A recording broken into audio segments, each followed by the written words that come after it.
So we have a quorum. It is so pursuant to Governor Baker's March 12, 2020 order suspending certain provisions of the Open Meeting Law, General Law, Chapter 30A, Section 18, and the Governor's March 15, 2020 order imposing strict limitation on the number of people that may gather in one place. This meeting of the Easthampton Conservation Commission will be conducted via remote participation to the greatest extent possible. Specific information and the general guidelines for remote participation by members of the public and/or parties with a right and/or requirement to attend this meeting can be found below. No in-person attendance of members of the public will be permitted, but every effort will be made to ensure that the public can adequately access the proceedings in real time via technological means.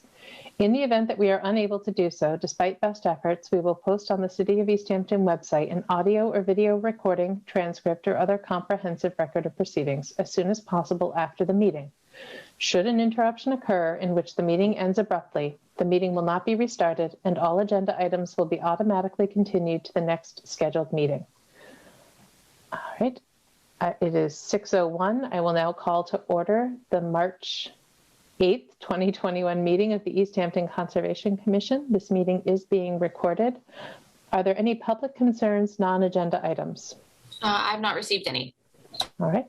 Moving on to public hearings and meetings. The first item, public meeting continued from February 22nd, 2021. Stormwater application filed by the Engineer. Applicant is seeking a stormwater permit for stormwater structures associated with construction of an animal hospital at 410 Main Street, map 154, lot 8. Is there anyone present? Ah, there's Mr. Sparkle. I'm here, I made it. Thank you. Please reintroduce yourself for the record. Absolutely. My name is Bucky Sparkle. I am the design engineer for the Easthampton Animal Hospital project. And I actually started to show up at the wrong commission meeting a few minutes ago, so I had a mild panic. I'm glad to be sitting here tonight. Yeah, if I may, actually I have to turn my volume up one moment here so I can hear you. There were 3 requests from the last meeting, and I submitted a letter where I was able to address 2.5 of those. I say half because part of it was just confirmation from the DPW engineering department, which I believe has already been forwarded to Cassie, who's nodding, so thank you. So that was regarding the riprap in the town right-of-way and the existing ditch, so that's clear. The other 2 items, let me move my own screen around because I didn't print it out. I just, you know, have it on my screen. So we had, right, one of the questions was about which soil mixes, or rather which seed mixes were being applied over the site. And it's the first time I ever had that question. I thought it was a great question. So you've now adjusted my future standards for these things, because for all the future basins, I'm going to be doing this unless there's an issue. So for basically there are 3 areas, the general open lawn, and I'm just letting the commercial facility deal with whatever lawn that they're going to manage. But the stormwater system and the embankments affiliated with that, and the steepish embankment on the backside of the parking lot that's adjacent to the stormwater, I did put a little more thought into what mixes would be appropriate for these areas, and also would be low maintenance, things that you would only have to knock down once at the end of the year and let wildlife enjoy it for the rest of the time. So leading, as I often do, on New England wetland plants and their amazing seed mixes, I went through and did a little consult, and so there are two mixes.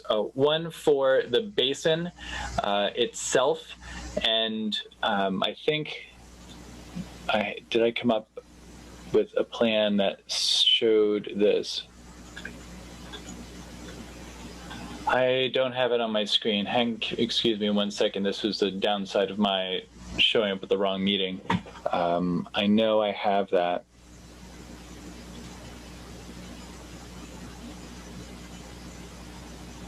Grass planting plan.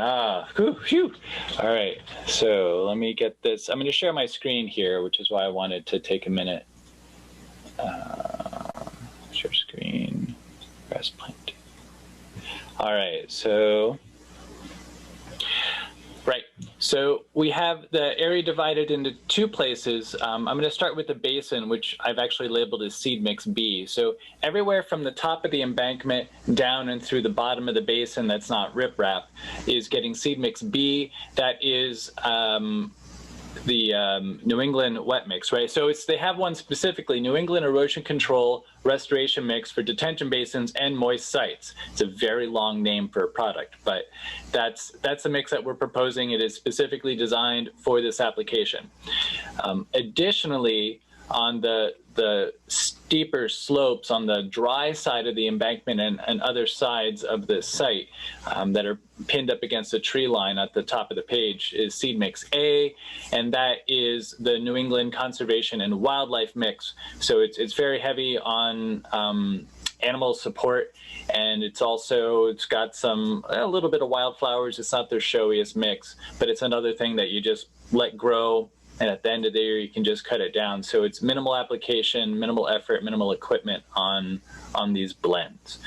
How does the commission feel about that? I am familiar with both those seed mixes in similar applications, and I appreciate the use of native mixes for these locations. So Yeah. I feel good about that. Okay. Great. Well, of course, if other commissioners have questions, we can get to that. And then the last thing was, I should be able to remember this, but mixes, it was infiltration. All right, so let me go to the plans here. So the question was, I'm going to zoom in, what happens to the water that ends up in the forebay, because there is a mechanism to drain that forebay over time, but it could potentially starve the groundwater of the annual recharge requirement. And I don't think that it would, for a variety of reasons, but as I got thinking about those reasons and trying to communicate those reasons, I realized that I could just make this more simple and guarantee a lot more water goes into the ground at the same time. So that's the path that I took. What used to be the case is that this underdrain of the forebay, for a smaller storm, this forebay would never discharge and get to the control structure. It would seep into the earth and find a way out through the underdrain. And the underdrain used to come out and connect it to the control structure, which would meter the flow. And so this wasn't, this potentially could have short-circuited the groundwater. So what I've done instead is, instead of sending it right to the outlet of the whole system, I've directed it deep into the lowest part of the wick bottom for the infiltration and detention basin, which means that 100% of the water that ends up in the forebay either soaks into the ground in the forebay, the water level gets high enough so it discharges over this little spillway, or the water will go through the underdrain and end up in the large wick bottom for this system. And therefore, one basin is filtering the water and then sending it to the infiltration portion of the detention basin system. And then I added an underdrain through here, which I didn't have before, as well as a control valve. So the valve will normally be closed. So what I'm going to do, I'm going to go and look at the detail for this section so you can kind of get a sense of what I'm trying to do. I'll just jump down to the detail. All right. So this is the control structure. This is the plan view. So the main structure over here and this inlet. I have a separate inlet because the inlet had to be at a very specific elevation. You can also see this inlet over here. That's the new underdrain from the infiltration basin. And I've added into it so as a trying to describe this. So the forebay doesn't connect directly. That forebay pipe ends around here, and it's all just sand and gravel combining it. But the outlet of this pipe of the infiltration system is lower than the outlet of the control structure, which means that it's generally going to, well, actually, normally it's going to be closed. We're only going to open this valve if there's some problem and the forebay gets screwed over and it's not draining in time, then we have an underdrain that we can relieve the system. So effectively, I'm capping and keeping all of the groundwater infiltration volume in the system entirely, unless there's some kind of emergency and somebody would be able to lift off the lid of the beehive inlet, open up the valve, and relieve the system. And that can be throttled then too, so we can still achieve a lot of groundwater recharge. If, say, 20 years from now maintenance has been neglected, there's some play in the system now that wasn't there before. So that's a really long way perhaps of my saying that I'm keeping all the groundwater on site for the recharge requirement. And I think those are the three things that were requested, and if there's discussion, I'm happy to talk about it. Are there any further questions from the commission?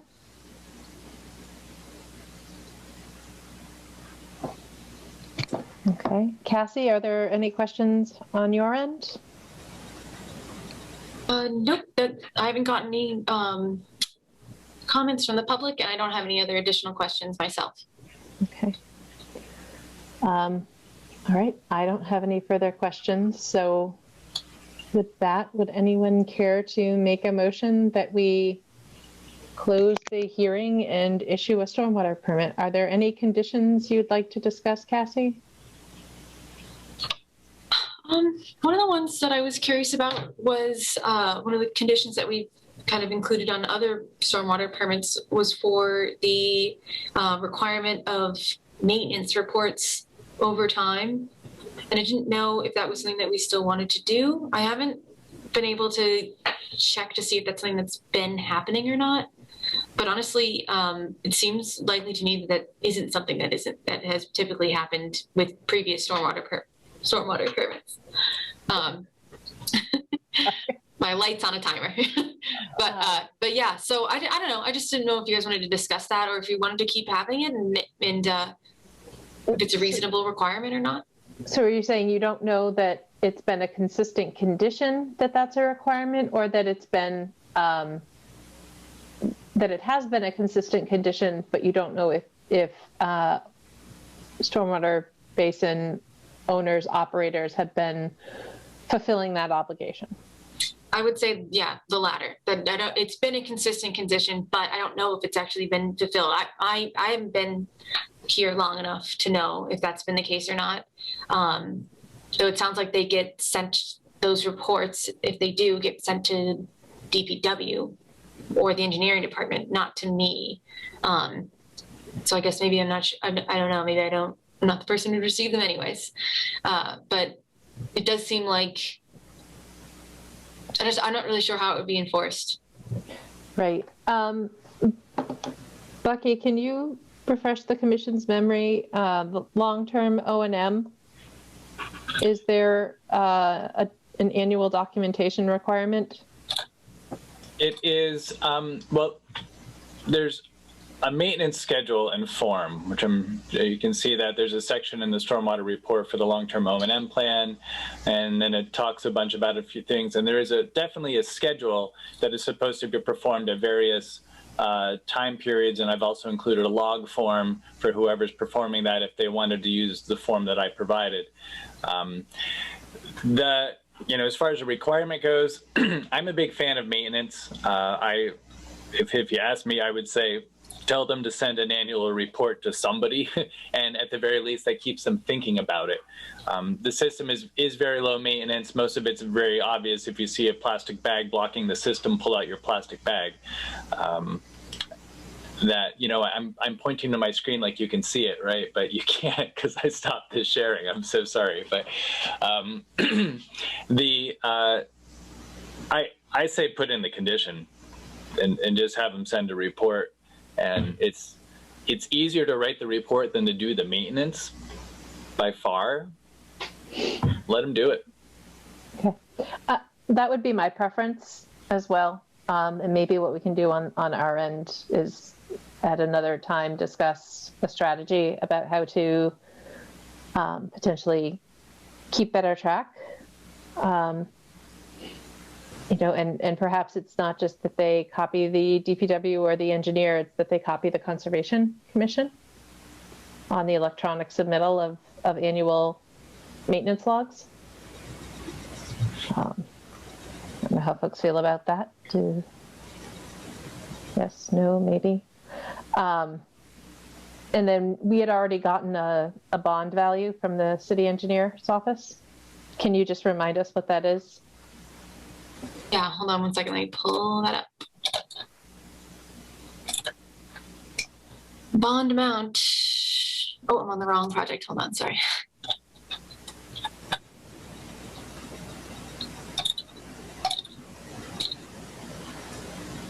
Okay, the bond amount was set at $31,250. And that's a pre-construction requirement, correct? Mm-hmm. Are there other standard conditions?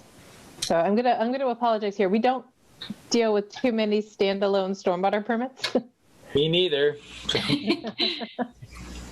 So let me share my screen because I have the where I'm starting with how I was going to draft these is that we do have like kind of a boilerplate stormwater permit with a number of conditions, and the last one we did was for 6973 Loudville, the subdivision. So that was like obviously a pretty different project, but that's where I was going to start. And trying to think, most of these, I don't think we even added much to the boilerplate for that project. One of the things that we added that may still actually be applicable to this is having the applicant shall schedule, this condition number 7 here, applicant shall schedule an inspection with the Conservation Commission and city engineer at milestone intervals during construction of the stormwater infrastructure, and shall not proceed until the inspection is complete, including the milestones included prior to undertaking any clearing or earth moving, following installation of construction, erosion controls, and sediment controls prior to the burial of catch basins, stormwater pipes. So some of these, it might be, I think for this project, it would be a little excessive. Potentially. I don't know if you guys agree with that, because it seems like that project had wetlands on the property, and that might have been why. And there was questions about the stormwater basin, and it was a huge area of stormwater going to. But we could also keep it if you think it's reasonable for all projects to undergo this level of scrutiny. Melissa, can I ask a clarification question? Please. On procedure. I wasn't here when this hearing started, but I know this isn't a WPA hearing. Am I allowed to participate or not? That's a fine question. I think, and if I want other folks to chime in too, please. I think from the perspective of asking questions, it's fine, but perhaps because you didn't participate in the first discussion. I'm sorry, I just heard someone's squeaky toy. Fine. Not mine exactly, but my house. Moment. That perhaps consistent with other with the Wetlands Protection Act proceedings, it would be prudent to abstain from the vote because you weren't here for the first part of it. I don't know how other folks feel about that, but I feel like that's a very conservative perspective. I'm open to discussion. If I might, go ahead. I'm good if she has questions she wants to ask. And just for my understanding of public meeting law, the questions is absolutely fine. And I think Ms. Busa would even be able to participate in the voting if she were able to verify that they've caught up on all the previous information from previous hearings, which is a bit of a burden at this point. But I believe that is viable within public meeting law. So then I'd put it to Commissioner Busa if she feels that she is up to speed with the information that was discussed and reviewed at the previous meeting as to her ability to. I'll sit out. Thank you. Okay. All right. Thank you, Bucky. All right. Julie, did you have a question? Well, I was going to weigh in on the question that was posed, but I'm not sure that's appropriate, so I'll sit out. Okay. So I think milestones in, I think that's a standard for proper, it has nothing to do with wetlands. It has to do with proper construction of the system.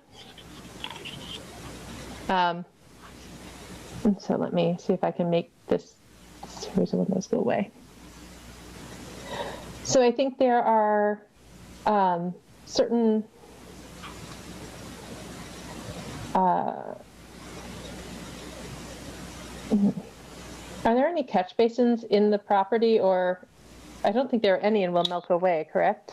No, there are none to my knowledge on Wilmelco Way. There are currently 2 catch basins that are going to be decommissioned that connect to the drain on Main Street. And we are not adding, we're adding a little pipe from the control structure just to get through the embankment. That's the only pipe that we're adding besides the under drains.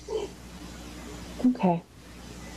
So Cassie, I think that can, I'm fine with that remaining as written. Okay. Cool. And then let me see. I don't know if it speaks to submitting these reports. This reporting is just during storms and construction. I found a typo. Uh-oh. On a weekly basis as following, not add. In 9. Oh. Sorry. Thank you. Can I add a second question real quick? Please. Commissioner Buttrick asked if it could be determined how much infiltration of water is being lost due to the wick drain. And Mrs. Sparkle said he'd advise us at the next meeting.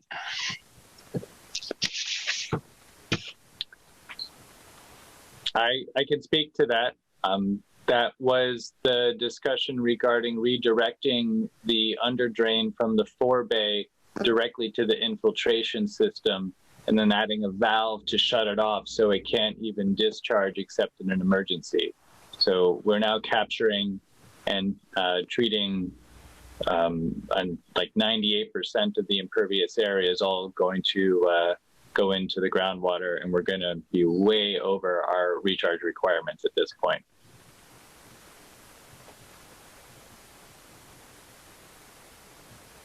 Okay. Thank you. And you verified we're not discharging into Wilmelco Way? Well, the discharge for the system is to the riprap in the ditch on Wilmelco Way, and that's been approved by the engineering and DPW departments. It's where the water runs off for the site anyway. Okay. Thank you. Sure thing. So, Cassie, can you go back to 9? I think I erred. It should be and not as on a weekly basis and following. That's where the error wasn't, it was a typo, just the wrong one. I probably should have read the rest of the sentence. It would help if I had as well. All right, cool. I'll recheck all this before I issue it. Okay. Okay. So, all right, that works.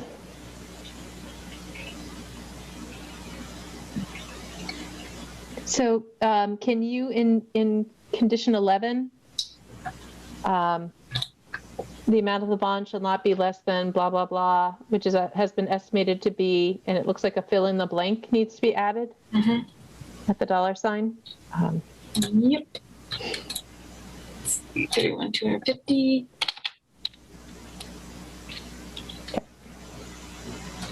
Okay, thank you. Okay.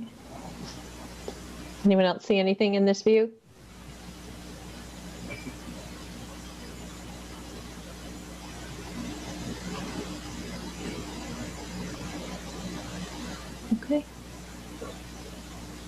But yeah, so do you want me to add in a condition that talks about some kind of yearly reporting to the city, or? Because I'm realizing it's not in there, which I thought that I think it's because it's normally, so is there anything about maintaining the system in accordance with the operation and management plan? I think it's because we normally have so much overlap between a stormwater permit and the Wetlands Protection Act order of conditions, which kind of has that built into the standard conditions as it is.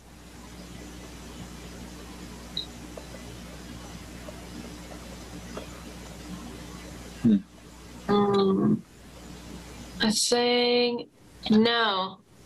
So it does say that like obligations are to the successor. So yeah, I can add in language specifically about the O&M plan. Okay. I think it would be maybe a good idea to mimic the order, the standard condition in the order of conditions, WPA Form 5, just so that we have consistency, even though there's no Wetlands Protection Act jurisdiction here.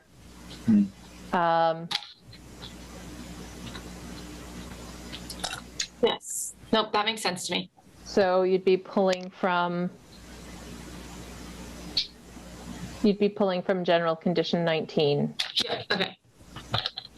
Can I ask a question? Yes. Condition 1 says the permit shall be valid for 3 years from the date of issuance. So is there a renewal process for this permit? That seems a little unusual to me. So that's the constructability. That's the construction period.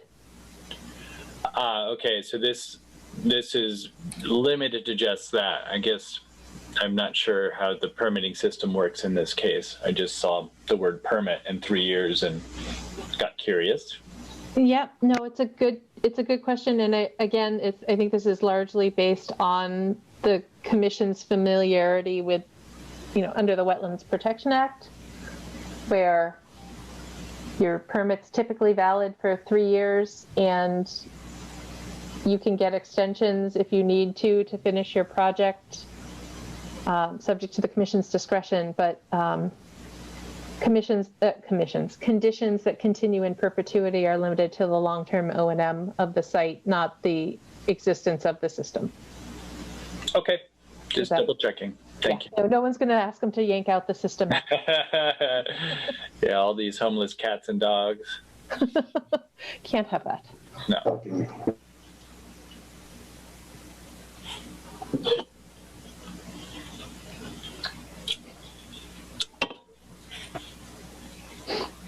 Okay, so are there any additional considerations we'd like to add as conditions?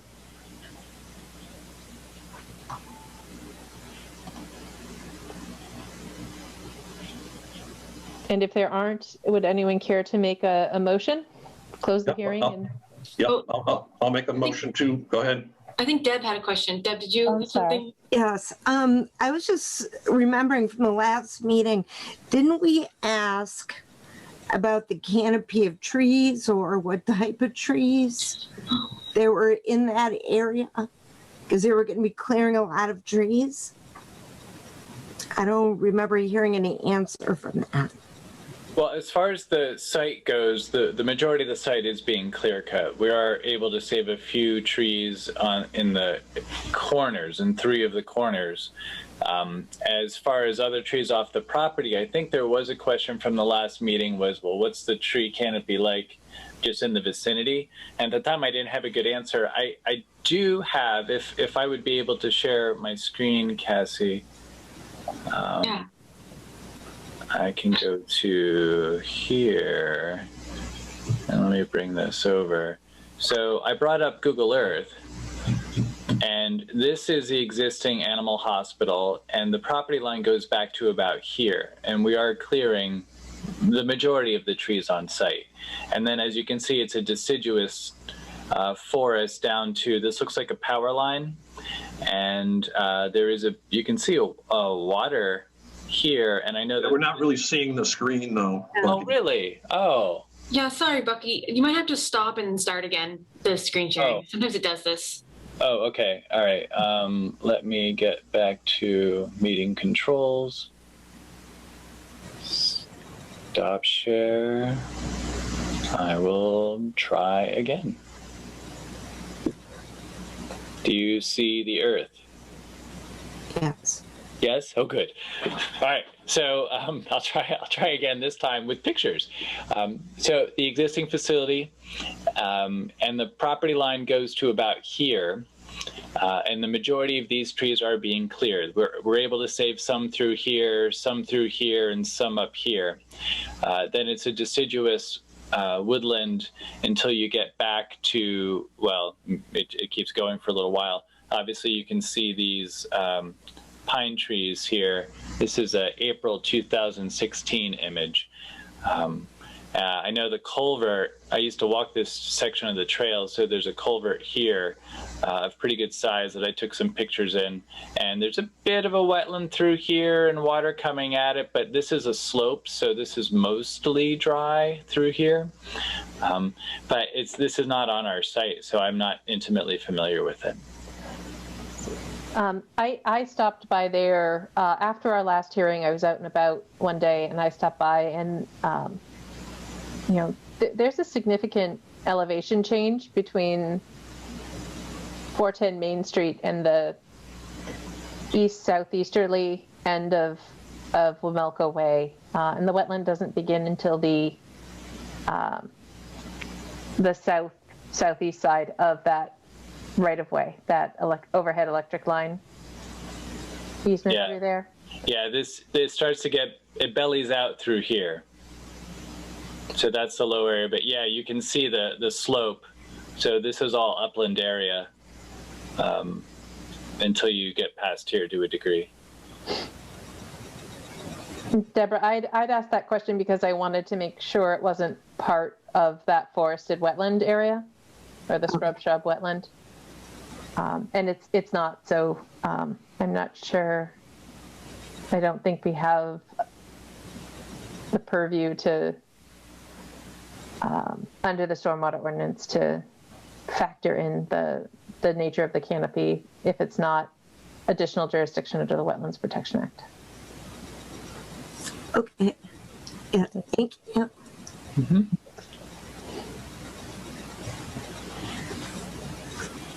Are there any other questions from commissioners? I should ask, are there any questions from the members of the public in attendance? None. Okay. None that I've seen. Cassie, did you see any hands go up? I did not, and I'm pretty sure everyone here is for other items. Fair. Okay. With that, All right, I'll make a motion to close the public meeting and issue a stormwater permit with the conditions that we discussed. is there a second?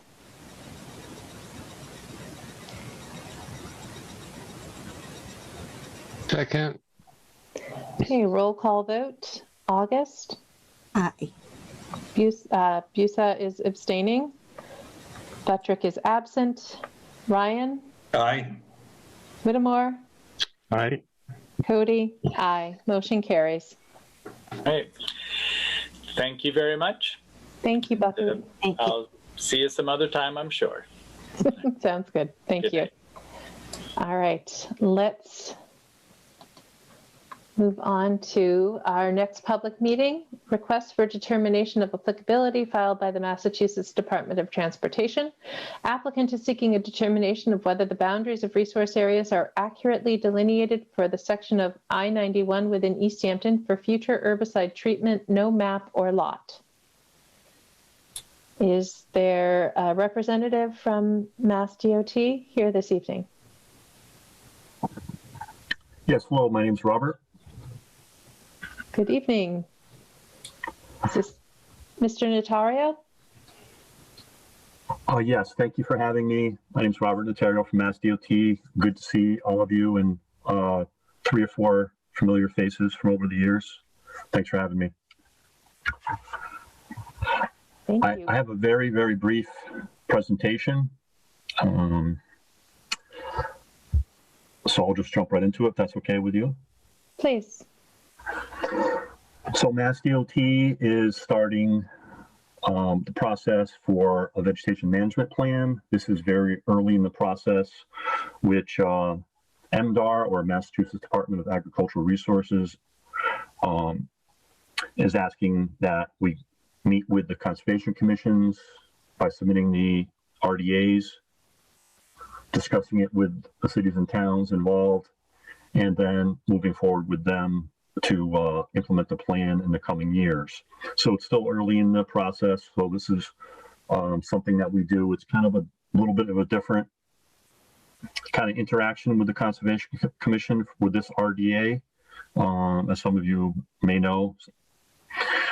And so what we did was we used the information from the previous vegetation management plan, which did not take place due to a number of projects that were under construction in those years. And we site investigated the resource areas to, confirm the mapping, and we submitted the RDAs. So we're preparing in the next year to begin the vegetation management plan, which is basically the application of herbicide. The herbicide would be sprayed on very specific locations along guardrail where mowers can't reach, or where there's problem areas, say in cracks on the asphalt along those edges of roadways, where there's maybe some invasive species or nuisance vegetation that's coming up between cracks or things like that. So I want to be clear in saying that the herbicide use is a very controlled, very specific, non-broadcast spraying, as compared to, say, large swaths of invasive areas or say large right-of-way areas.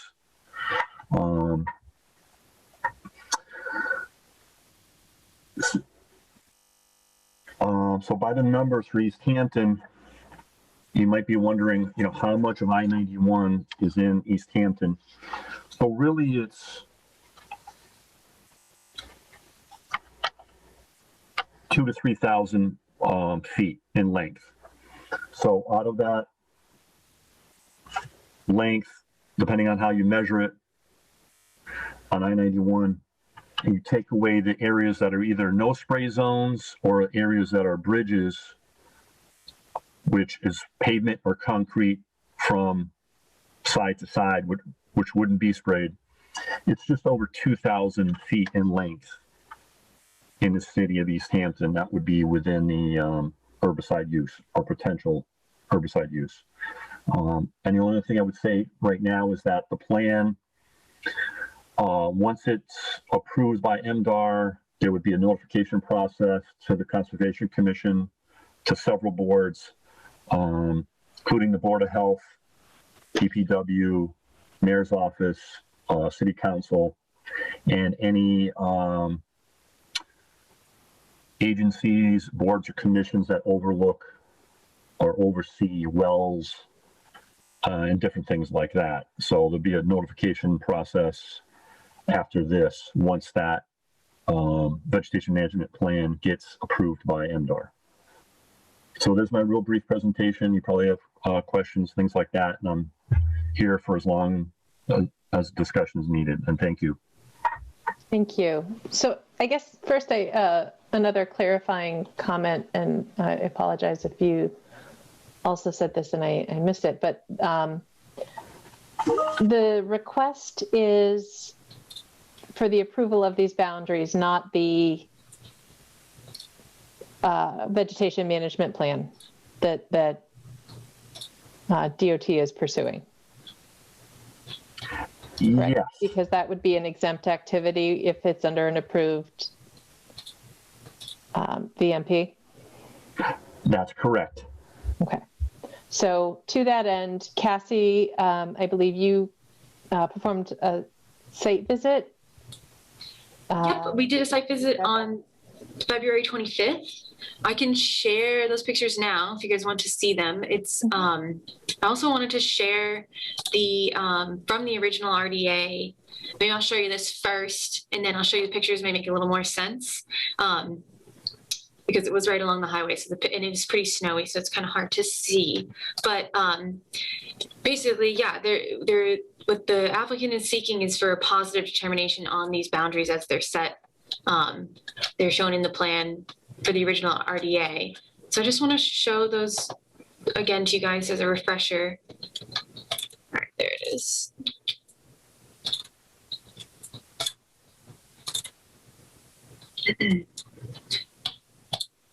So this is from the original RDA, and there you go. Let's see. So this is the project area in its entirety. As you can see, it's that little kind of, this is Northampton, this is Holyoke, this is the chunk of I-91. And there's a portion on the bridge where there would be no spray, and then there's a little better detailed look at it. So again, Northampton, Holyoke down here. There's a gully, which I was able to get some pictures of. And then there's the area right over the river, which is already there won't be any spraying there. So it's kind of these colored bars show which designations of spraying they have. And then these are the wetlands as they've marked them on this plan. And that's what they're seeking approval of from the commission today. So there's that. Now let me show you the pictures from the site visit. And share my screen that way. It's Commissioner Whittemore. Are they asking for approval or just for the boundaries? The work itself of the herbicide treatment is exempt in the Wetlands Protection Act. So they're asking to approval of where they depicted the boundaries of the wetlands to be. Thank you. Mm-hmm. Okay, so I'm going to share my screen for the site visit that we did on the 25th. And so they're kind of jumbled together, so it's going to jump around a bit, but I'll start with, this is part of the gully. We kind of, let's see. Okay, so this is kind of the stretch of highway. This is looking towards Northampton, and the Oxbow and the river is kind of just up ahead. And then we jump to, this part was looking towards Holyoke. So Holyoke's right over there. And so this is kind of the spray area, but the spray area is really only be done where you have guardrail. So like Robert was saying, there's, it's specified treatment around the guardrails because the mowing tools can't reach there. So they're using that to do a targeted application of those invasive controls right along the guardrail here. This is that existing gully that you might have noticed on the submitted plan earlier. So the bridge, you can kind of see it up in this top corner, is up and away. Let's see what else. This is up towards, kind of from below that same gully, we kind of walked down and looked up at it. This is just from a private way, the highway from above. You can see there's kind of like a slope on the opposite side. So the gully's on the other side, more towards the mountain, and then there's, it slopes down this way. Again, there's the gully reaching towards that area. So I know, yeah, I apologize. These site visit pictures aren't very, they're kind of confusing, but hopefully that helps to some degree. It's more just the application is going to be on the guardrails, and there's already rules in place of where they won't be spraying when it's over the Oxbow and such. Did I explain that correctly, Robert? Hopefully that all made sense.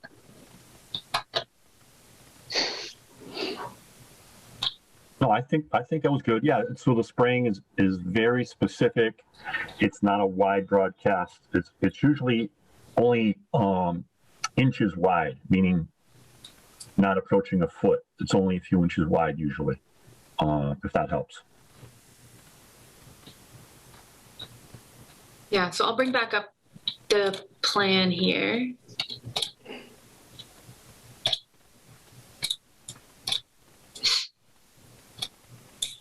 So Cassie, based on your observations, and I understand there was some snow on the ground, but were your observations generally consistent with how wetland resource areas are depicted in this figure?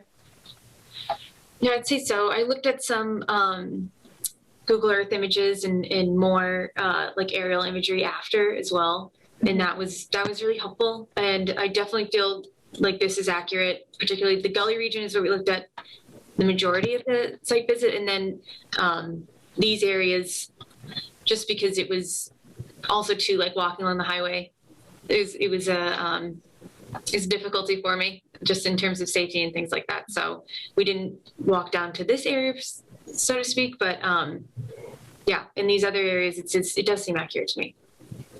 Okay. Are there questions from other commissioners?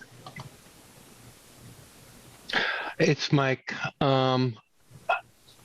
So bottom line, the need to spray is to do what? I mean, it didn't seem like if it's only a couple inches, what's the need to do it? So, Michael, when that's not the question before the commission with this application, there's a provision in the Wetlands Protection Act regulations that says if an entity is operating under an approved vegetation management plan, then it's an exempt activity. So if this question is a curiosity and not pertinent. That's what I asked before, what the request was. Right, and I thought we clarified that. I'm sorry if we miscommunicated that to you. But the question before the commission is specifically limited to approval of resource area boundaries.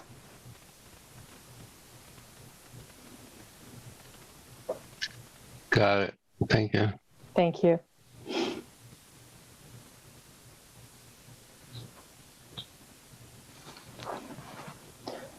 Are there any other questions from commissioners?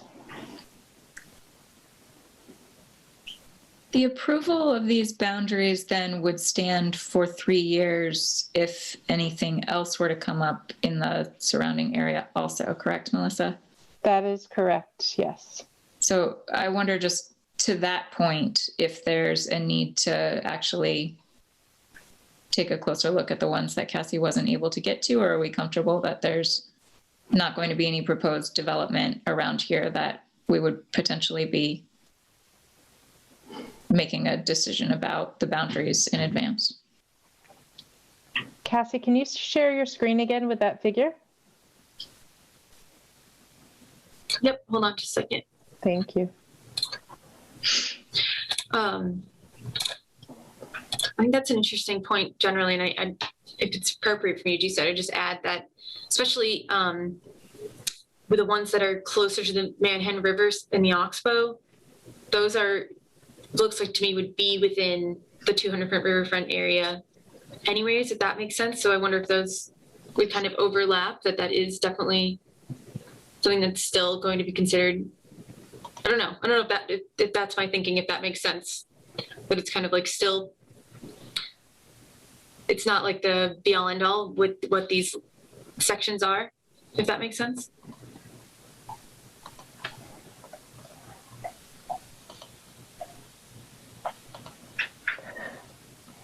So one type of resource area, and perhaps Mr. Notario could speak to this, is bordering land subject to flooding. How does that relate to the requirements of the vegetation management plan?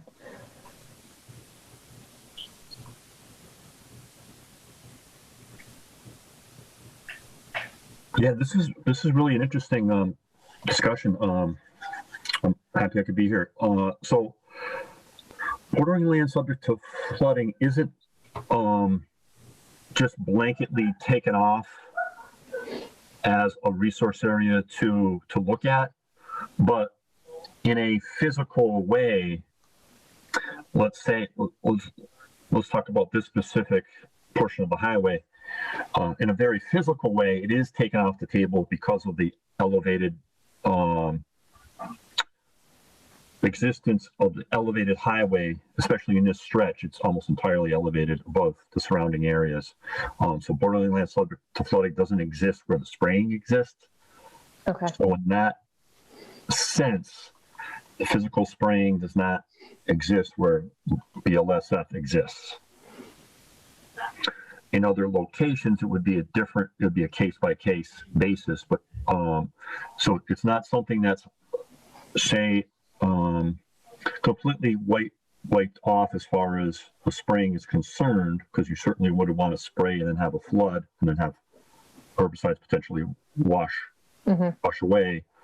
But the MDAR regulations aren't the same that have the setbacks. Okay, all right, so let me say it a different way. So if it's an exempt activity under the Wetlands Protection Act, all the resource areas under the Wetlands Protection Act aren't necessarily providing setbacks to MDAR, and therefore may or may not be applicable to the vegetation management plan. We do look at BLSF when we do the resource areas and when we do the spray maps. So it's, you know, the work or the liability is on the applicant in this case to ensure that we're not spraying in an area where herbicides can be spread by any means of water or other transport. So we have to take those things into consideration, but in a different way. Let's say this wasn't exempt, it would be a different way, but this is more of a elevational slash would a flood event happen where a spray zone exists. I'm not sure if I explained that. No, I think you did relative to concerns about potential transport to unintended target areas. Okay. I think part of the concern is if another project proponent outside the I-91 corridor were to come forward, the commission would be held to resource area boundaries as presented in this figure. And it maybe it's a moot point anyways, because there's no, these are marked as approximate, and there's no, there wouldn't really be any way to place these specific locations on the ground because there's no survey information. So I'm not sure how that plays out in this situation. I could add a little bit to that if that's okay. Please. Okay, so in going through this now a couple of times, and again, the previous go round, it was approved through MDAR, but there was no herbicide used. But in the previous go round and in this run through of the RDA process, there actually is ongoing Wetlands Protection Act filings that will be submitted along the interstates where there are more specific delineations. In my interpretation of the agencies that would review it, including DEP or the Concoms involved, is that for a number of reasons, because of the scale involved on these spray sketches, and what one of the commissioners had just stated, where this isn't really tied into like property bounds on parcels and things like that, that this is not a delineation in the way of on the ground delineation, flagging it, surveying it, putting it onto a parcel. And we actually have overlapping delineations that are being expected to be accepted with work within resource areas where there's different plan sets used along the same stretches of these spraying sketches. So it's almost like these, and from what verbally speaking with Mark Stinson, is that these resource area delineations are only to be used by the applicant for this purpose, meaning that for a number of reasons, they're not of a nature to be used. If we want to come in a month from now and say, oh, hey, we just want to put in a new off-ramp here off I-91 down over to Ferry Street, we'll just use these resource areas shown on the spray maps. We couldn't do that.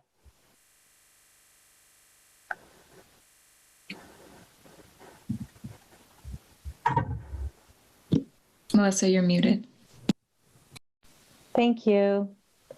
I guess I'm just, did Mr. Stinson offer any suggestion about how to frame that in the use of WTA Form 2? Because that, I understand what you're saying, and I agree that, or I understand that MassDOT's only interest in using this figure and this approval is for this particular program and not for any other projects. But I think to Commissioner Buse's point or concern, it's that the resource area boundaries confirmed in this determination are binding as to all decisions rendered pursuant to the Wetlands Protection Act and its regulations regarding such boundaries for as long as this determination is valid.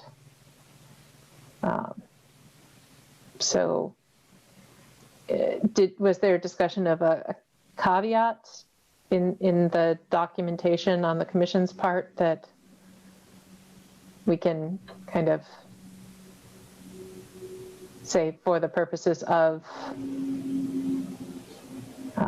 Mass DOT's vegetation management program? Can we just say that in the motion? Or special conditions, I could have I think they could potentially have a special conditions for this. I'd be fine with that. How would we attach that? Or we would just reference a special condition or special conditions and attach it to the determination? I know I've done similar things in Greenfield, but it was for a different kind of determination. Like this one's just for the boundary. So, but I think that there's language. Let me take a look at the form, but I think there's space on the form to do such a thing. Hold on a second.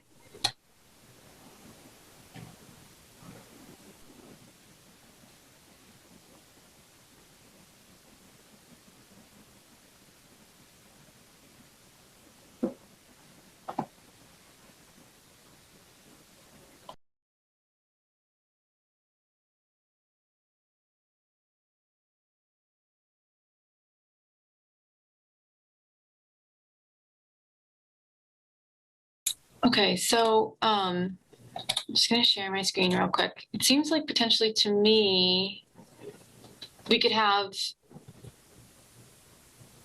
potentially put it in project description and have, maybe we could get a document that just says like from the applicant saying that this is only for this project, or potentially here we could say see special conditions if we do say confirmed accurate, that these boundaries are confirmed accurate. I don't know, it's just like, I wonder if this here is a space where we could just say, see special conditions attached, and then make sure that they're attached. Or we could just say the following apply only for the purposes of. Yeah, yep, just put that there. I definitely want to get the commission's opinions. Yeah, you're not in the zone. Okay.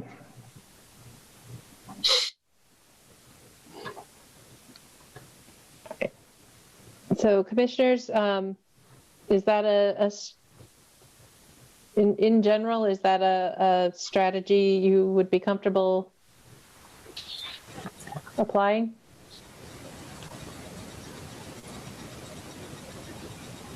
Are we allowed to cross out the language about this determination being binding for all future?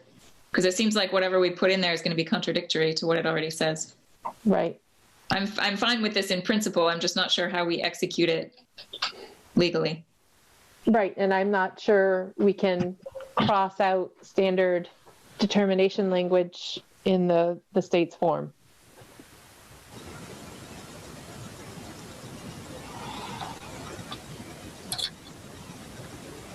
And so Mark said that that was the thing that we could do though, right? Is that, I apologize if I didn't hear that explanation in its entirety.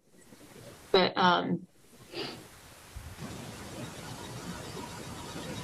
yeah, maybe some language saying like as a special note, like this is not, it's only valid for this project. Like that.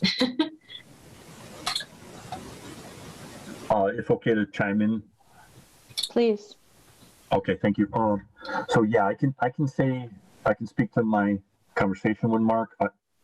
I'll stop short of saying this is what Mark said. I hate to say anything in that way to imply anything, but I am absolutely sure that other delineations are taking place and that they are going to be able to be used under Wetlands Protection Act, because these delineations are meant to show where those resource areas are and where the spray zones cannot be for an exempt activity. So I think that I also think that going backwards or forwards on those resource areas, we're not showing it in a way. We're showing it in a way to show where the spray zones are, but we're not showing it in a way to say that this is where wetlands falls on parcel 23 of map 12 owned by, you know, these people. I'm not sure if any of that helps at all, but you know, so putting a condition on there or some other means or methods, I think is very applicable, because these resource areas are mapped solely for the purpose of meeting MDAR regulations for setbacks and spraying herbicide. So if there was work, a side slope on I-91 washed out and we had to come in front of the commission to do a repair, we would not be using these maps or referring to them. We would be doing delineation by a professional wetland scientist or an approved person and submitting in additional plans with different delineations on it.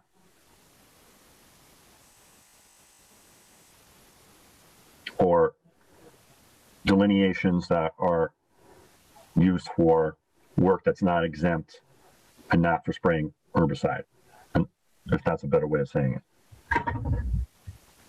So I guess that's a pretty good point. That it's not like we're saying there aren't wetlands there.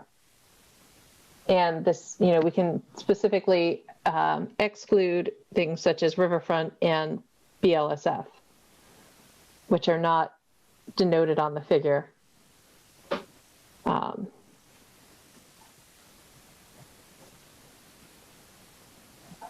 And it's a very limited area, so potentially, and others can certainly question this statement, but it's a very limited geographic area of applicability. So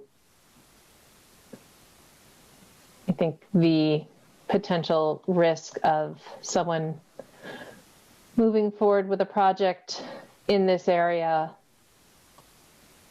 and potentially being subject to boundaries as affirmed or not by this determination is pretty small in the next 3-year window.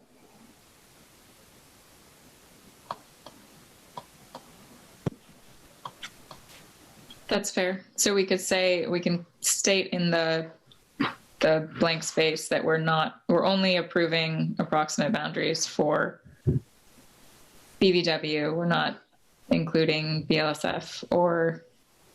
I think we also have to include bank. Right. BVW and bank, I believe.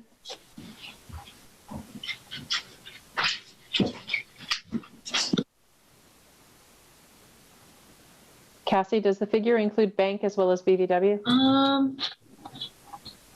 Double check. And then, and just speaking to that language as well, no, I believe it only shows BVW. Okay. But then, and then should we put some language in there that just says for exempt activities only under the Wetlands Protection Act, or not speak to the type of activity either? No, because it's not asking us about it's we're either confirming them or not. It has nothing to do with the nature of the activity proposed. Okay.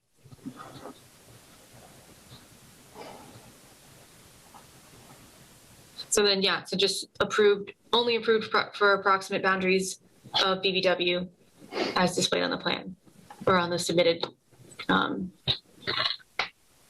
GIS. Is it a GIS figure, Robert? The spray maps are a graphic representation of all information in a conglomerate. So it doesn't. You can directly overlay it over to GIS, but it's not meant to represent what Mass GIS shows, because it's inclusive of additional features, including, say, the swale that we looked at. So in that way, it actually shows additional areas that may or may not even be delineated as jurisdictional areas, but because it may carry water, we wouldn't spray next to it to be a responsible applicant to MDAR. So I'm not trying to confuse things even more, but there are areas that are setbacks that are even above and beyond what the resource areas are. Mm-hmm. That's a whole nother chapter of the book, of the story, I guess, but I don't know if that helps or doesn't. Okay. So I think basically what I hear you saying is that there are additional layers of protection that aren't related to wetlands and therefore not mentioned in this context. Yes, that's true, because MDAR setbacks can include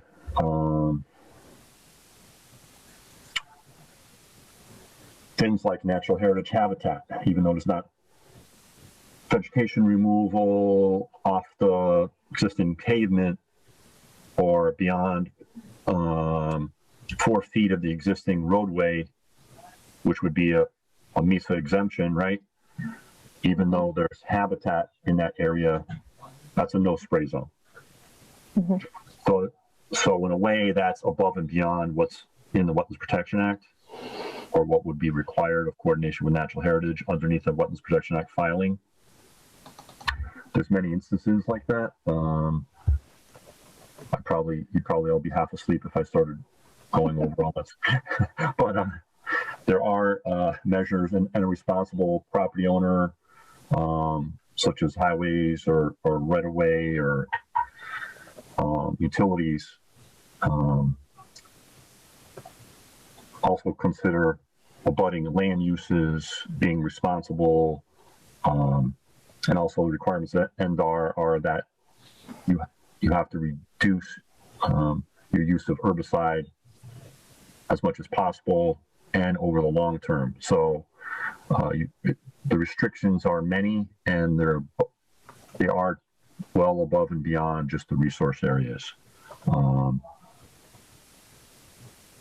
Trying to put it in a nutshell without going on and on.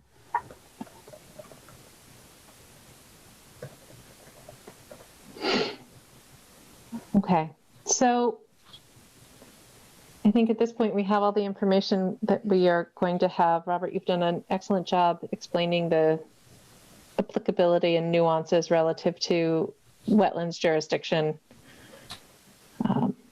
If there are no other questions from the commission or comments from members of the public in attendance, would anyone care to make a motion? And if we're confirming, and if the motion is to confirm, it's a positive 2A with the boundaries that we're confirming, and a positive 2B for those that we are not. And if it's not, then it is something else.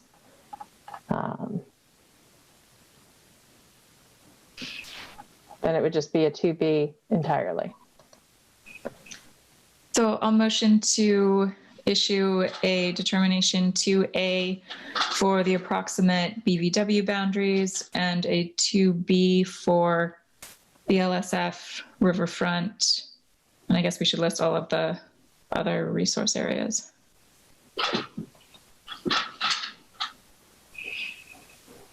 So that would include bank, ILSF, land underwater. Yes. Thank you. Just trying to tick them all off and not getting there. It's been a long day. All right, so we have a motion to issue a positive 2A for approximate BVW boundaries and a positive 2B that we are not confirming bank, land underwater, BLSF, ILSF, and riverfront area. Is there a second? I'll second the motion. Okay, roll call vote. August? Aye. Yusa? Aye. Ryan? Aye. Whittemore? Aye. Cody? Aye. Motion carries, finally. Thank you for your patience, all of you. All right. Cassie, are you all set with that? Yep, I'm all set with that, and should be able to get it out hopefully by the end of this week, the final form. Great. Thank you so much, Robert. Thanks for taking so much time on this, and feel free to reach out anytime as questions arise. Thank you. Excellent. Have a good evening. Thank you. You as well. Thank you. All right. Moving on, Cassie, I believe you indicated that there were items that we wanted us to entertain taking out of agenda order. Well, we have one more public meeting. It's for the permit extension. Oh, I apologize. I got ahead of myself. So next item, public meeting, request for extension permit for the City of Easthampton Nashwanik Pond Order of Conditions, Mass DEP file number 151288 for aquatic vegetation management via herbicide/algicide. This permit is scheduled to expire currently on April 25th, 2021. Is there anyone still in attendance to speak to this request? Gary Gold is here. I'm here representing the City of Easthampton to take any questions you may have. You pretty much summed it up, Melissa. We're seeking an extension permit for the order conditions that would bring us to April 25th, 2024, if it's a 3-year extension. Nothing has changed as far as application methods or chemicals. So I'm basically here to take any questions that the commissioners may have. And I would note, if you know, Gary, but the work is kind of in the works to proceed relatively soon, if I understand correctly. Yeah, I'm doing the work. So I guess I know. Cool. I wrote the notice of intent for the project, so I'm pretty familiar with what's going on. So what we're hoping for, the mayor was sent a contract from Solitude to sign off on. I have not received that back. She's had it for about 3 weeks now, but hopefully she'll be getting back to us soon. We're looking for July 2021 application, but until we get a signed contract, we can't book a date with Solitude, but it should be somewhere around the middle of July. Okay. And was this permit initially granted in 2018, or was that also an extension? 2016, I believe, was the first order of conditions.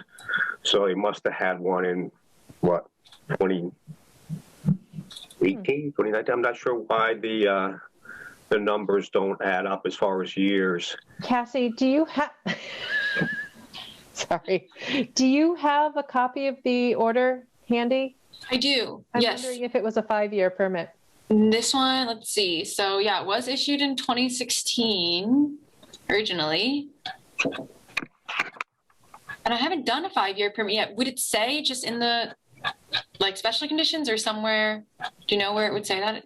That's a really great question. If it was a paper form, there should be a checkbox, but I can't remember exactly where it is. If it was electronic, I don't think there's anywhere to indicate it besides conditions. It's a paper form. Hold on, let me just see here.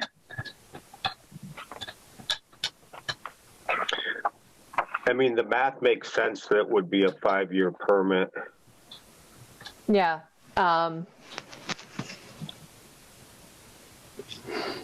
I feel like we renewed it, though, sometime since I've been on the commission. Maybe I've been on since 2016. I don't know. I'm glad you're having fun. This is the first time that I remember asking for this, and I have to thank Cassie for bringing it to my attention because there's really no one that keeps track of these things for the city. National Water Pond Steering Commission would be the only party that would keep track of this, and that's kind of out of their purview. So Cassie brought it to my attention, so here I am. Otherwise, we'd be starting all over again, possibly. So the standard form says the order is valid for 3 years unless otherwise specified as a special condition pursuant to General Condition 4 from the date of issuance. So it must have been a special condition. I see it in the attachment A, project summary and findings. At the very bottom, it says this order of conditions is valid for a period of 5 years from the date of issuance. So that makes the timeline work. Is it the commission's interest to extend it for, does the extension form allow us the opportunity to consider discussing extending it for a period of 5 years, or are we limited to?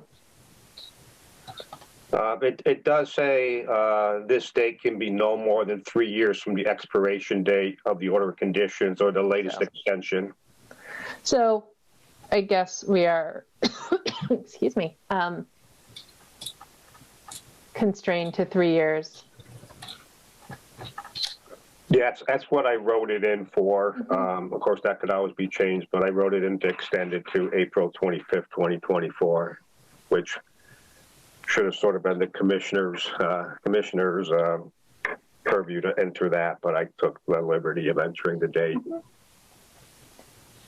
So, you know, I don't know off the top of my head of the mechanism by which we would alter that. So do commission members have any comments, questions about extending the order of conditions as requested?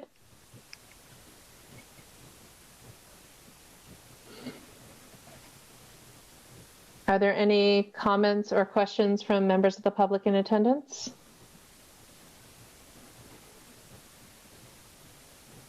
Being no discussion, would anyone on the commission care to make a motion regarding the request to extend the permit for a period of 3 years? I'll make a motion to extend the order of conditions for 3 years for the vegetation management of the pond. Second. All those in favor, roll call vote. August? Aye. Busa? Aye. Ryan? Aye. Whittemore? Aye.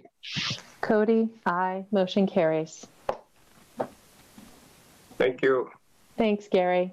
So we'll be in touch when we have a firm date. And of course, you know, the orders tell us for dissolved oxygen levels to be sent to the commission and pictures pre and post. And so we'll be in touch. Looking forward to it. Thank you, Gary. Thank you. I'll send you the extension form and then kind of highlight any of the pre-construction requirements in the email I send you. Okay, and we'll get it at the Registry of Deeds and then back to the commission. Great. Excellent. Okay, thank you. Right. Good night. Good night. Okay, now can we go out of order, Cassie? Yes. Yes.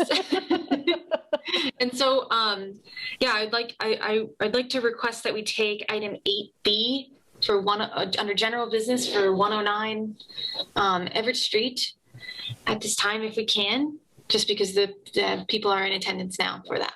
Okay, Motion to take 8B out of order. Second. All those in favor, roll call vote. August. Aye. Busa. Aye. Ryan. Aye. Whittemore. Aye. Cody. Aye. Motion carries. Good evening. Thank you for your patience. Good evening. For the record, I'm Mark Reed. With us tonight is Father Doug from Our Lady of the Valley Church, Tom Brown, who is a parishioner of the church, and Bill Cannon. So we are here just for an informal discussion. The church has the opportunity to purchase a parcel of land that is located to the east of St. Bridges Cemetery on Everett Street. So that we felt, in working with Bill Cannon and myself, that we would do a conceptual or schematic site plan, which I can share with you, or you can put up, Cassie. Whichever. Sorry, you should be co-host now. Okay, so I can put up the plan to have a dialogue with the commission.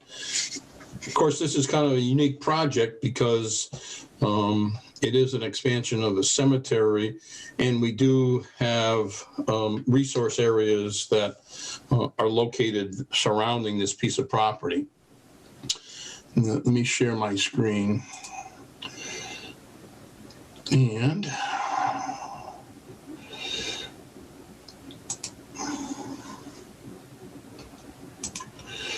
oops, wait a minute. I don't want to close that tabs.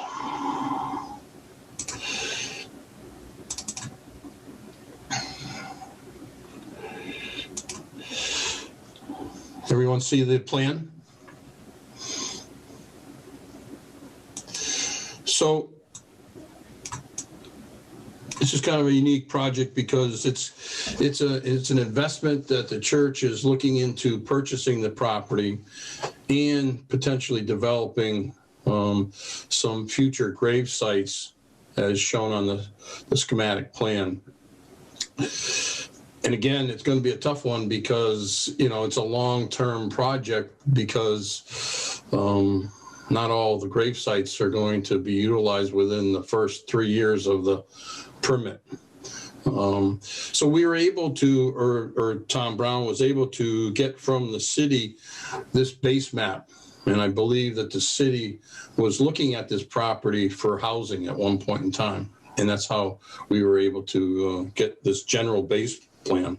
So the plan itself shows that we do have riverfront area associated with Brickyard Brook, which is located on the east or the right-hand side of the plan, and a 100-foot buffer zone associated with Lower Mill Pond to the north, and a finger of wetlands that come up between the existing St. Bridges Cemetery and this piece of property, the new piece of property.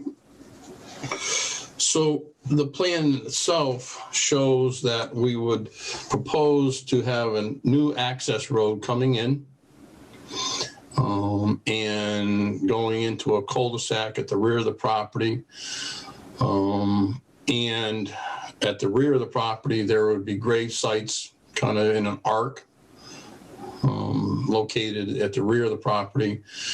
And then we have a series of standard grave plots located on the right and left-hand side of a 16-foot wide access drive. Additionally, Bill's got it color coordinated here. There'll be grave sites in the light blue on this section of it. And then as you come off of Everett Street, there'll be grave sites on the right-hand side. There's an existing house, which is located here, which would be taken down. And associated with that house is an existing garage. And we're proposing that this area in here be used for maintenance of the facilities. Currently, there's a real tiny maintenance building associated with St. Bridges Cemetery, located in this area here. So it's not adequate for what they need. They end up carting all their equipment and backhoe back and forth between the cemeteries that the church has. This area here is going to be a little garden area, which would be stone pathways, and this was for cremation sites. Unfortunately, in this pandemic, it's the first time I ever did a cemetery. And so it's kind of unique. So that we understand that this plan is real basic in concept. We would have to do a detailed survey and delineation of the resource areas, but wanted to come before the commission and get kind of your viewpoint of in general the project. And I know we're going to have some hurdles to jump through as far as how do we handle permitting in the future, because like I said, this is not going to be developed in over the course of a permit process, and nor the ability of, like Gary said, tracking this to make sure that they request for an extension every 3 years, because that does fall through the cracks. As I know, because I see another project I'm involved with, and it reminds me that I need to request an extension for that one in July. So thank you, Cassie, for that. Or sooner, Mark. Yes, or sooner, yes. Correct. So we'll be working on that. Okay. So that's generally what we're proposing, or what the church would like to do. This is a big investment for the church to purchase the property and develop this. Mm-hmm. But also they're concerned that they, don't want to go through and purchase a property and then find out they can't conceptually do what they would hope to do in order to make it economically feasible. Mm-hmm. So what I see are potential activities within, like you said, riverfront area and buffer zone. Yes. So proposed alterations in riverfront area, and I don't know, based on, there it is. So the question I had, because this is a very nice looking rendering of proposed conditions, but what I don't have an appreciation for is whether or not any of that 200-foot riverfront area qualifies as previously developed or degraded per 310 CMR 1058.5. But whatever activities are proposed within riverfront area, if there's a degraded portion of that riverfront area, then the burden would be on the applicant to demonstrate that the standards at 1058.5 have been met. If no portion of the riverfront area is degraded, then it would be 1058.4. Mm-hmm. And then buffer zone, it's simply 1A3 that the work in the buffer zone is going to contribute to the interests of the act, so that that there won't be degradation of resource areas. Sure. Yep, understood that. And basically, a good portion of this property is currently a meadow, some brush, and in the future, this would get developed as going back to vegetated cover with gravestones under the ground. So it's a little bit unique. Whereas if there was a burial, they come in and dig the plot, and in one day they have the burial and then bury it and reseed the area. So it's Didn't and this might not be correct, but when we talked about this at the other preliminary talk at a different meeting, did we determine that if they wouldn't need to keep extending the permit just so that to compensate for each additional actual burial? Didn't we determine that it would be maintain the site as lawn? All the sites that, you know, the permit would be for the clearing of this area, putting in the road, putting in these like all the physical structures, and then maintaining all that area as lawn. And then as each burial came, that would be not something they would have to come get an additional permit for, as long as they're maintaining that area and not letting it go back to undisturbed area. right, as an ongoing condition. I think that, you know, is a way to handle that. Yes. Cassie, it might be helpful if you, if we could look up maybe not at this point, but I thought you're right. We did kind of discuss the logistics of how that would play out so that there isn't the need to get multiple extensions over the years, understanding that this is not a typical development project that's going to be built in a 1, 2, or 3 year time frame. And it might be beneficial to look back to how that was documented in the minutes. Yeah, I can definitely do that. And I think the way it was described is that basically it would be built within the 3 year period, but then each burial would be such a small amount of disturbance that it doesn't come to as long as it's maintained. Yeah, it doesn't rise to the need for permits. I know I do have them. I can try to look now while you guys continue to discuss if you want me to do it that way. Yeah, that would be my vision too, is that, you know, the access roadway would be constructed, and any work within the resource area or buffer zones would be done, you know, within a 3 year time frame. So it's just really the actual burial plots would be ongoing beyond that. Right, and that would be within the limit of maintained area at that point.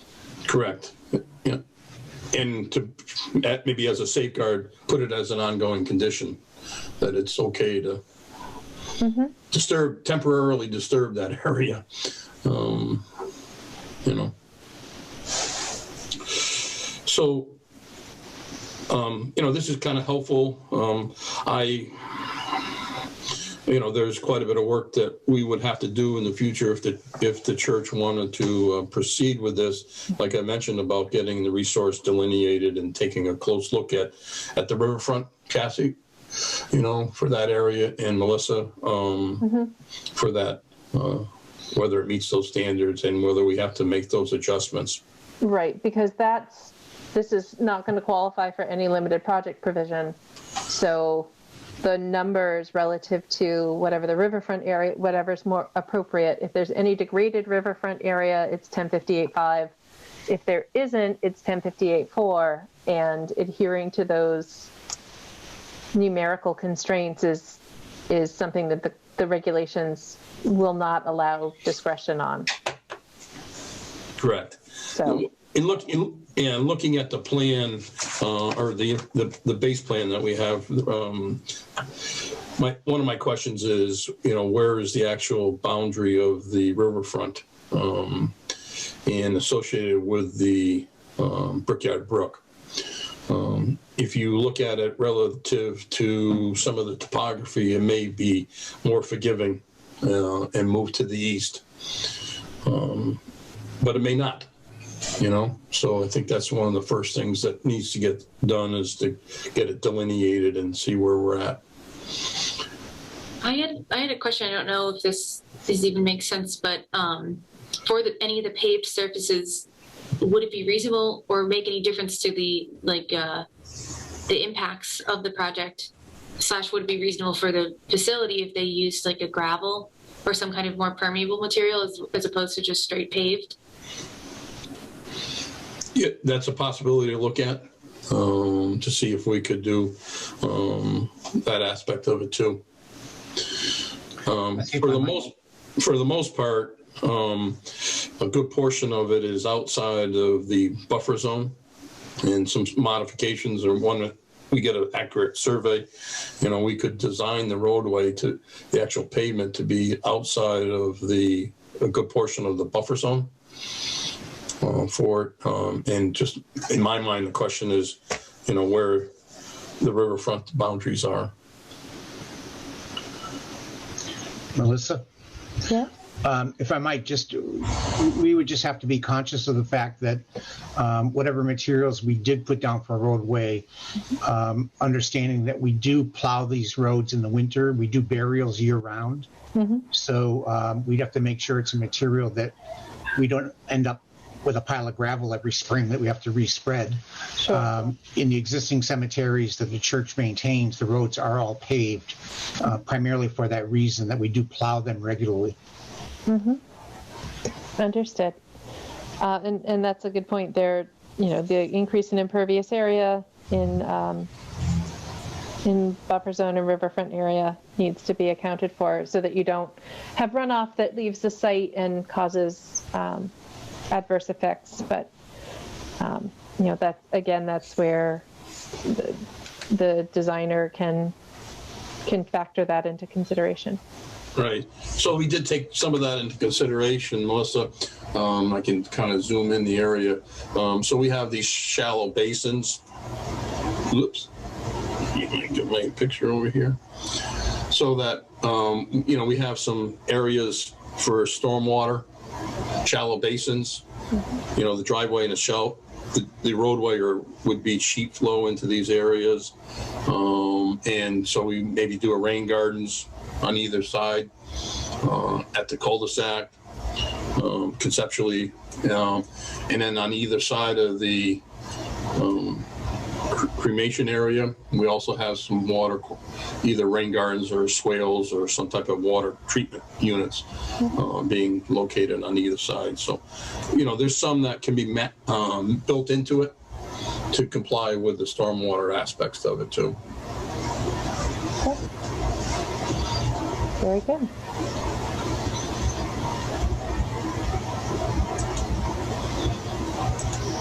So do you have a potential timeline? I'm sorry, Melissa, what? Sorry. Do you have a potential timeline for moving forward with this, or are you still in the feasibility study stage? Well, I guess it's really up to the church and to, Father Doug and Tom, and getting into an agreement to purchase it, the property. I think, Melissa, that the plan you see here with the number of grave sites and cremation sites that are available on this plan makes it a reasonable project for the church to pursue. Of course, the $64,000 question is based on ultimate approval. And as Mark said, delineation and surveying of wetlands, how might that impact the number of burial sites? Might they be reduced? And if they were reduced by some small number, it wouldn't hurt. But at some point, if they were reduced significantly, we probably would not be able to financially justify moving forward. Now, take that with a grain of salt when I say financially justify. St. Bridget's Cemetery is probably 100 years old. It's at 75% capacity. So if anybody wants to spend $350,000 or $400,000 and get a return on an investment over 100 years, let me know. But with that said, obviously the church is not in this just for the financial reasons. We have an obligation, we feel, when an opportunity presents itself like this, to offer burial sites, not only for the Catholic community of Easthampton, but for all the residents of Easthampton. Yes. So with all of that said, it just depends on how many sites we end up with. And I think we have to keep moving forward with Mark and Bill and the commission to determine what that final number of allowed burial sites will be. Right. Understood. And really, where I see that being a particular particularly important is relative to those areas where they're proposed within, or where alterations are proposed within the 200-foot riverfront area. So outside of that, there's technically no cap on buffer zone, other than, obviously your steep topography on the sides there. That's a site constraint to begin with, but there are provisions in the regulations that have strict limitations on how much alteration of riverfront area the commission can authorize on any given site. So, and those basically what we did in this plan, Melissa, is to develop just the, if you want to call it the flat area or the upper area. We're not really proposing to do anything on the sloped areas. We actually kept it back to keep a vegetated buffer. You can see it by the pink line here to make sure that, we didn't have any issues and we can maintain that area. Understood. I yeah. Understand. Okay. Are there any other comments from commission members?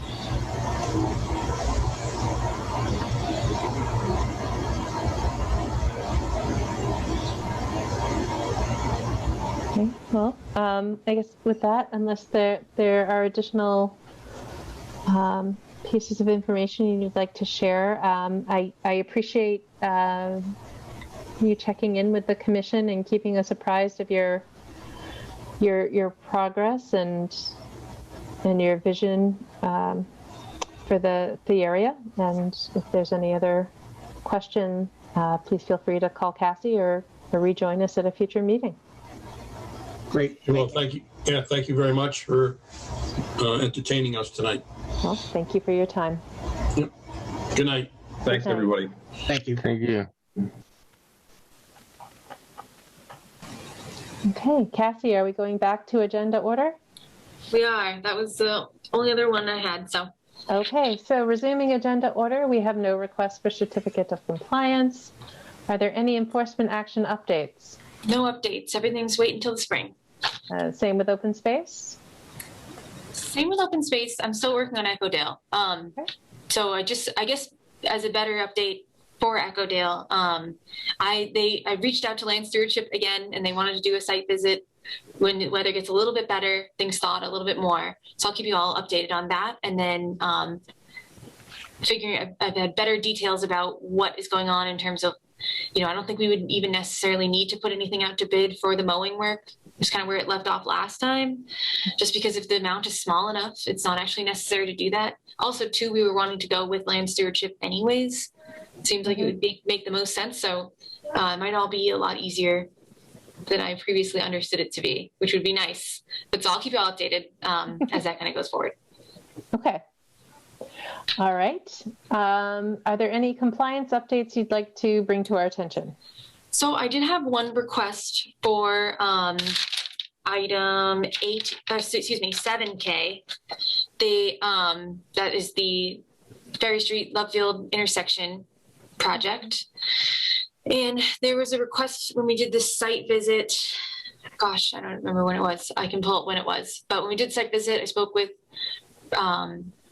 Brett, who's who's like kind of managing the project, and he had noted that he would like to make a request to suspend reporting, just because the site is stable. There's no work currently going on.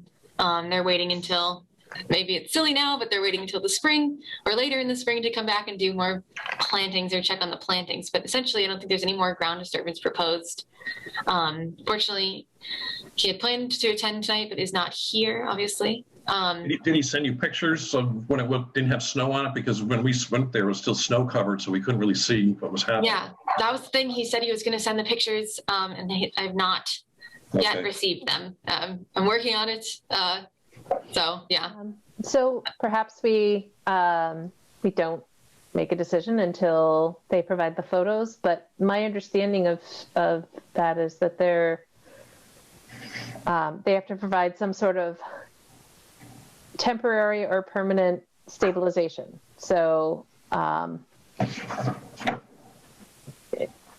that's to be seen in the, maybe it's good to look into the nuances of those requirements as to what is and is not within the commission's discretion.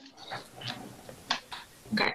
In advance of the next meeting, so that we can maybe have a discussion about that doesn't overstep the bounds of our discretion. Okay, that sounds good. Okay. Are there any questions from commission members on any of the compliance updates regarding active projects and open permits?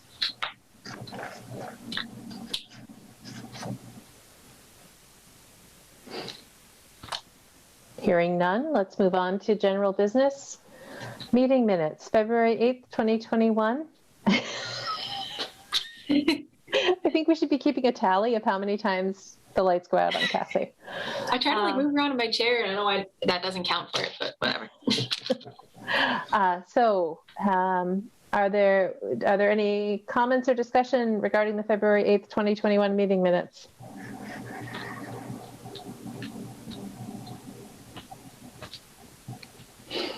I was not present, correct? I think you were not present. Okay. So motion to approve the minutes from February 8th. Second. All those in favor, roll call vote. August? Busa? Abstain. Ryan? Aye. Whittemore? Aye. Cody? Aye. Motion carries. Okay, meeting minutes of February 22nd, 2021. Any comments or discussion? Very short. Yeah, short meeting. Very right. And I would like to thank Cassie and whoever else in the city had the foresight to have us make that comment at the beginning of every meeting that if there's a sudden interruption, we're done. That was all Jeff Bagg, and it's primarily for Zoom bombing. So I'm glad that was the reason we had to use it. Multi-purpose. Yeah.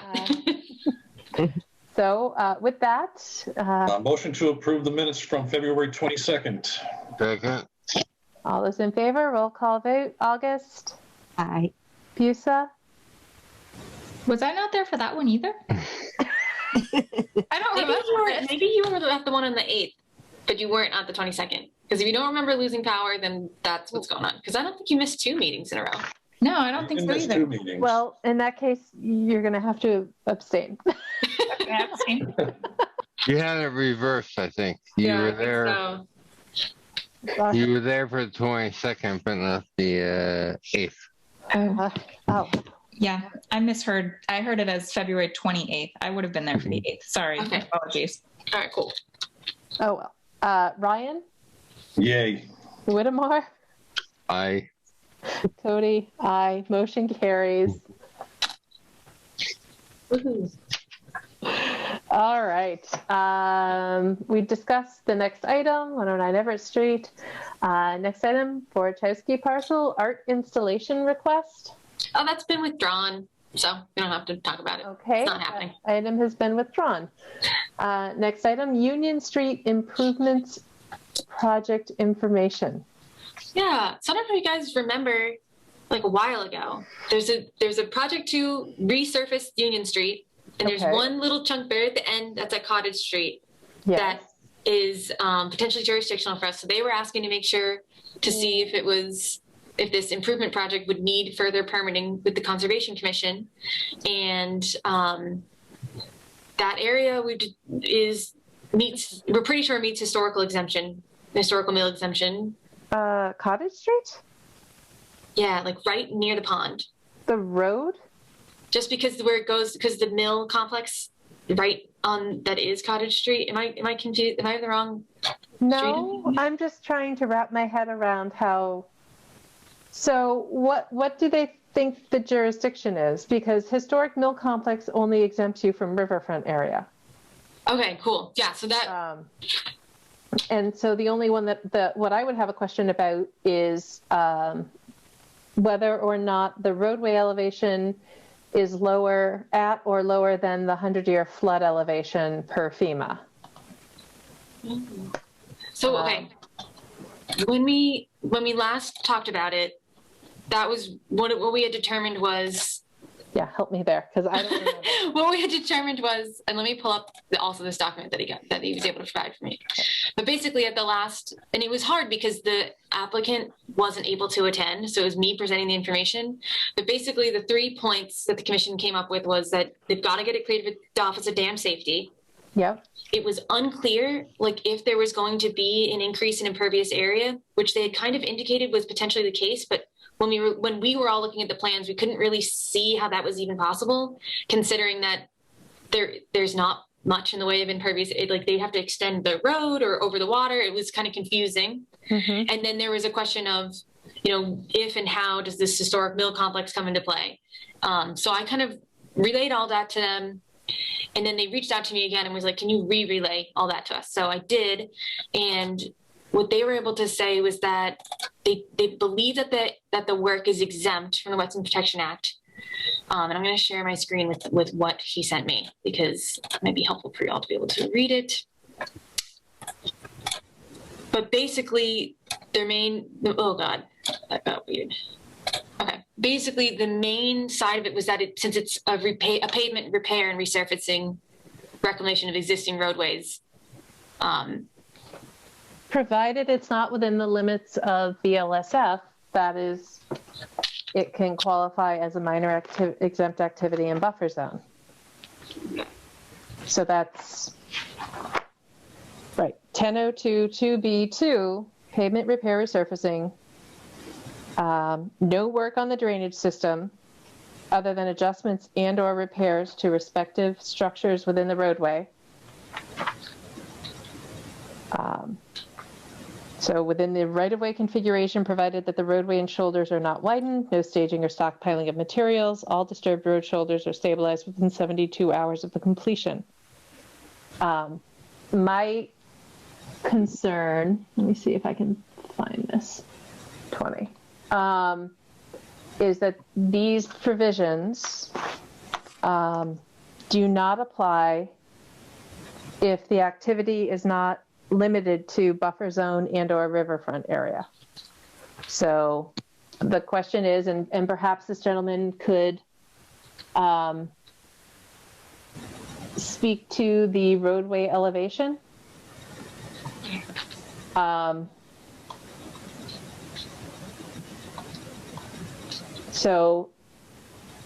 there'd have to be a datum conversion because the FEMA mapping for the city is it's the old mapping, so it's NGVD 1929, and most current survey is in NAVD 88. But if we could look at the flood insurance study and get the flood profile, because there are base flood elevations determined at that location. So that would tell you what the base flood elevation is for the 100-year event at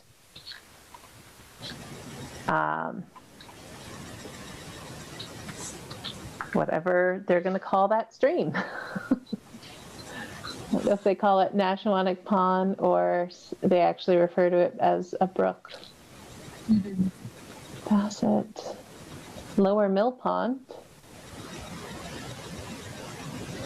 Okay, so Cottage Street Dam. Oh, gracious.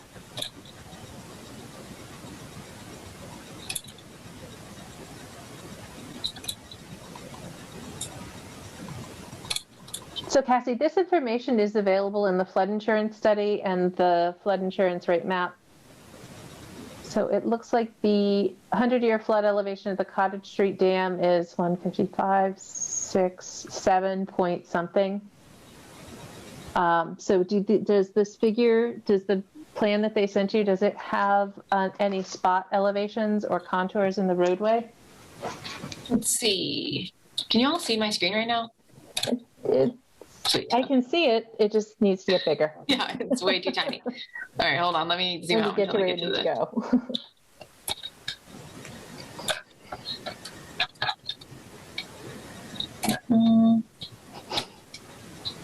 Okay. Okay, that's the entirety of the scope. We want the right at the end there.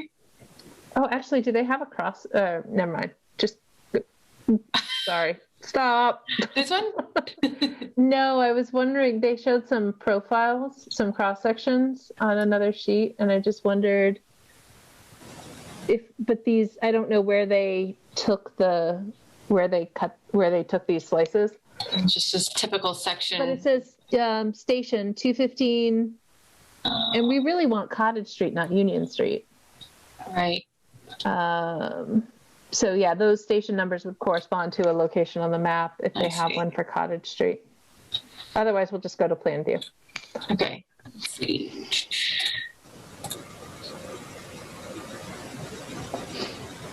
That's not it. There we go.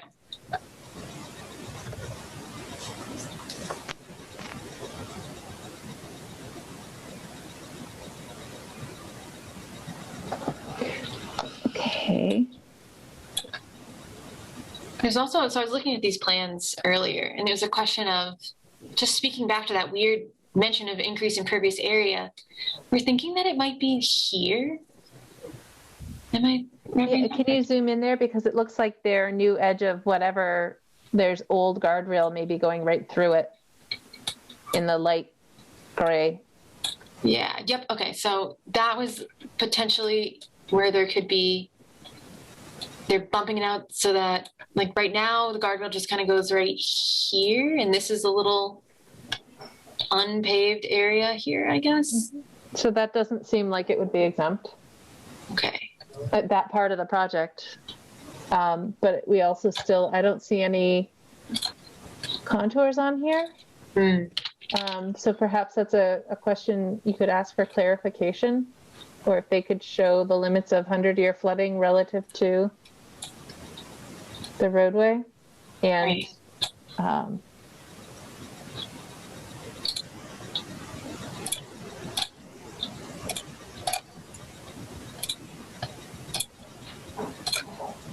okay, sorry. No, that's fine. So I think there's a little, before the commission can opine, I think there needs to be a little bit more information detail provided. Let's see. And so, okay, so if, and now I'm just thinking, so if they're not exempt, what kind of permitting are we thinking? Would it be an NOI? Would it be an RDA? Would it be?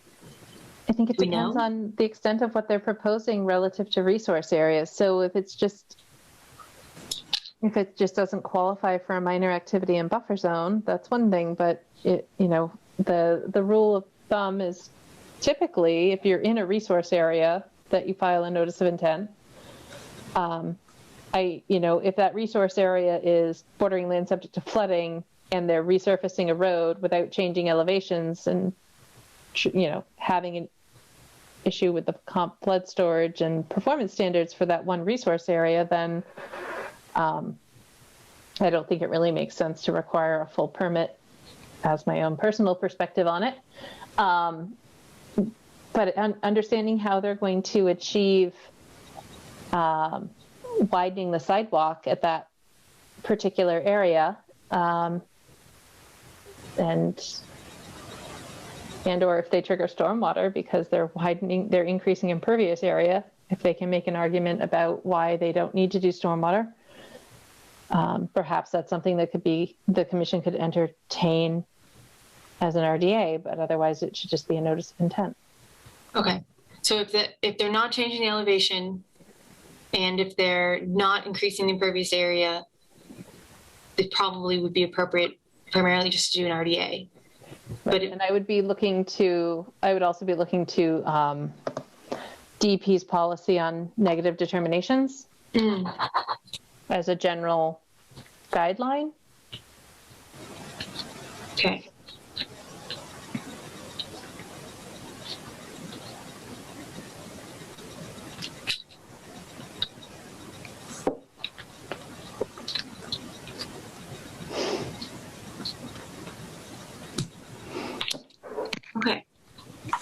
Okay. This is helpful. Thank you. It's always a fun exercise. All right. So next item, new commissioner candidate, Amy Tuffer. Yeah. She said she might be able to attend, and she obviously wasn't able to attend today. She was at the last meeting. I don't know if anyone noticed that she was on there, but yeah. She did say hi briefly. But I guess the main thing is that she's going through the process with the mayor's office right now. I didn't know if it was more just an opportunity, a placeholder for her to introduce herself more. Her website was linked on the documents that I sent you and the email that I sent you. If you guys want to check it out there. I don't think there's really much for you guys to do otherwise, so you don't vote them in or do anything like that. So it was kind of more for her benefit, I suppose, just to see how it works. But no, and I think that's actually very wise to see what the commission actually does on a routine basis, and if you want to spend your time with this bunch of people. Yeah, so I'll let her know. We'll see if she comes if she can or wants to come to the next one, and then otherwise I'll keep you guys posted on what happens. Great. All right, and yearly conflict of interest training, if you haven't already completed it, such as myself, let's make a solid effort to prioritize that before our next meeting so that Cassie doesn't have to hunt us down. Yeah, and if you've already done it, if you could just shoot me an email saying you've already done it, then I can be like, all right, cool. There's a form you have to submit, right? There's a form you get from completing it. You got to get the certificate, and then you got to get the receipt saying that you received the information. So it's kind of confusing. But if you look at the email, it should, and that ongoing document right at the bottom, it should be on there. So it should be on the links. And the link takes you right to the quiz for the certificate, which is nice. And Michael's already taken care of it, so gold star for Michael. Well done, Michael. And Deborah's also already done it. Dang it. They're ahead. All right. I don't know about Dan. Maybe he's also done it. I did it this weekend. 0%, so I failed. And Jay, did you send it? I have the certificate, but I didn't see anything else that I was supposed to have. It's like, yeah, it doesn't pop up. So it's just like this sheet saying that I received this information from the city about what the conflict of interest is. So I'll look at it. Okay, and so yeah, because you can also, I think everyone also potentially got something in the mail that just said just to send it back to the city. So if you already did that, that's fine. No. Okay, cool. So yeah, otherwise, then you can just email to me if that's easier. Yeah, there was a test and the confirmation form that you had to sign.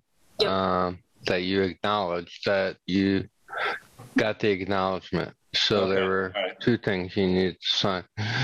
That and the test. That was it. So if anyone has any issues, just let me know. But otherwise, send them along. No problem. Okay. Thank you, Cassie. All right. So with that, do we have a motion to adjourn until March 22nd, 2021? Motion to adjourn. Second. Third. Fourth. August. Aye. Busa. Aye. Ryan. Aye. Whittemore. Aye. Cody. Aye. Motion carries. Thank you all. Have a nice night. All right. Good night, everybody. Thank you, Cassie. Good night.